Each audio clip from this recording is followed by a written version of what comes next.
Good morning, everyone. My name's Rick Mattoon. I and my family have been members of First Congregational Church for going on 16 years, and I've served as an usher in this church for approximately 14 years.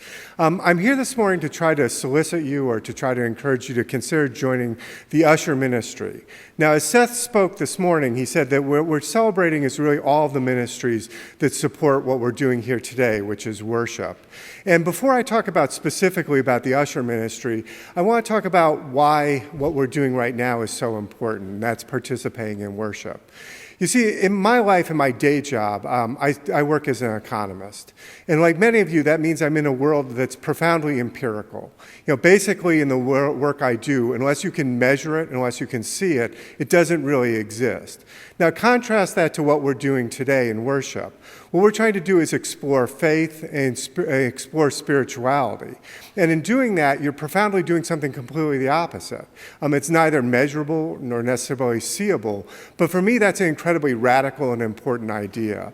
And so what I would suggest is, for me, by participating in worship, and in part by doing that through serving in an usher ministry, I deepen that participation. I have the opportunity to think about these things in more profound ways. And this tension that it creates in my life between what we're doing here and exploring faith and spirituality and what I do in my daily work life as an economist, which I also will say is a profession that frankly is somewhat loosely tethered to the world, is that I would suggest that it allows me to not only be actually a better person, but actually a better employee. So now to my specific pitch to try to get you to sign up for the usher ministry.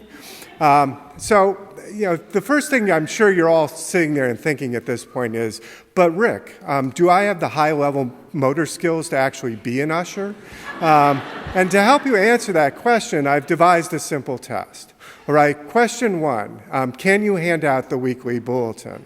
Question 2, can you pass a wooden plate? Question 3, can you smile and welcome people to the service? If you've answered these questions correctly and answered them yes, then you too have the high motor skills that you need to be an usher. Now, of course, if you agree to sign up, we'll let you attend our advanced ushering camp.